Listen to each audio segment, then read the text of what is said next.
Okay, so let's talk about a very specific kind of unhappiness. It's the kind most of us have felt, but we can never really put our finger on why. We're going to break down a simple but really powerful medicine for it. Let's just dive right in. So, let me ask you something. Have you ever had one of those days where things are going, fine, and then one tiny thing happens? A snippy email, someone cuts you off in traffic, whatever, and bam, just like that, the entire day is ruined. Suddenly, everything just feels wrong. Well, it turns out this isn't just you being in a bad mood. The source we're looking at here calls it a specific condition. It's a state where all the good things in your life become so normal, so expected, that you don't even see them anymore. They become invisible. So what is the real diagnosis for this feeling?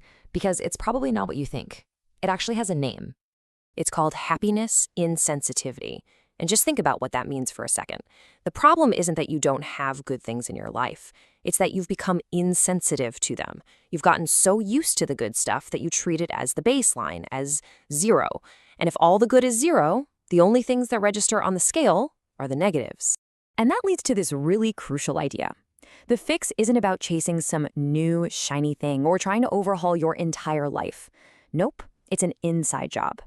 It's all about recalibrating your own perception, about restoring your sensitivity to the good that's already sitting right in front of you. Okay, so if the diagnosis is insensitivity, what's the medicine? Well, our source calls it medicine number one, gratitude, but probably not in the way you're used to thinking about it. This right here is a total game changer. See, we tend to think gratitude is a feeling, a mood that just happens to us when something nice occurs. But this idea flips that on its head. Gratitude is an action. It's a mental operation you choose to perform. It's like a muscle. Every time you consciously do it, you are literally strengthening the parts of your brain that notice the good.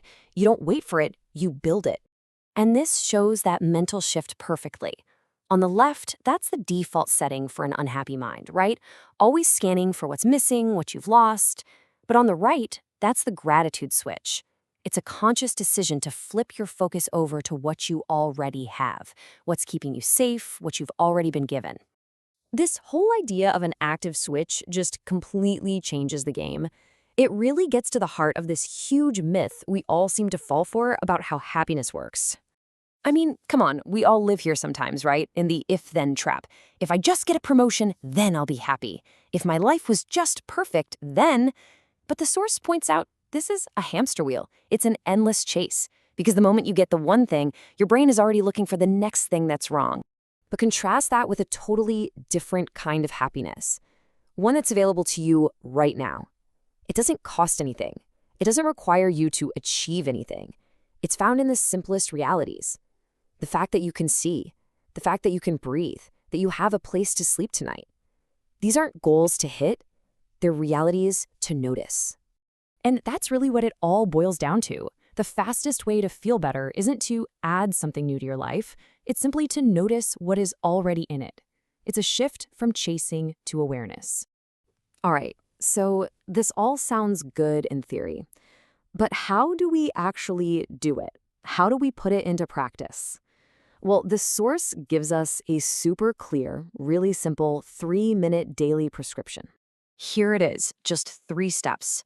First, you're going to write down 3 small good things from your day. And the key word is small, like the coffee tasted good, you liked a song on the radio.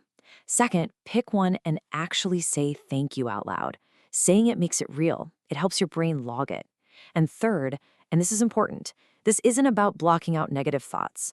When they show up, you just gently, without judgment, guide your focus back to something you have, even something as basic as your breath. And for those days, and we all have them, those really tough days, when finding something good feels impossible, our source gives us this incredibly powerful line. Just being able to say, "Today, I survived." That alone is a profound act of gratitude. Now, doing this every day isn't just some fluffy, feel-good exercise. It's actually something much deeper. You can think of it like physical therapy, but for your mind. I mean, think about it. Our brains are already experts at this stuff. We don't have to practice searching for what's wrong or comparing ourselves to others.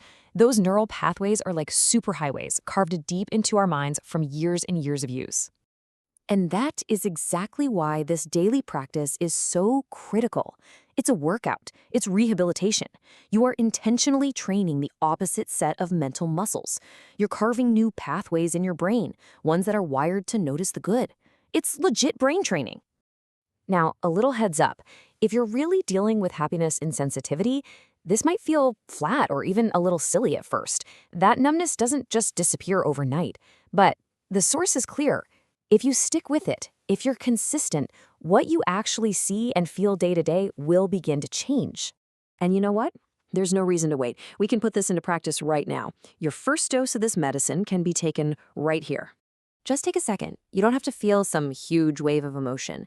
Just notice the simple fact that air is moving in and out of your lungs. Just say it, even inside your own head.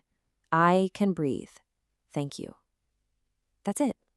You just did your first rep. And that's where we'll leave it. So I'll just leave you with this one question to take with you. Beyond your breath, what is one other small, simple thing you have in this very moment? The answer to that question, that's where the medicine begins.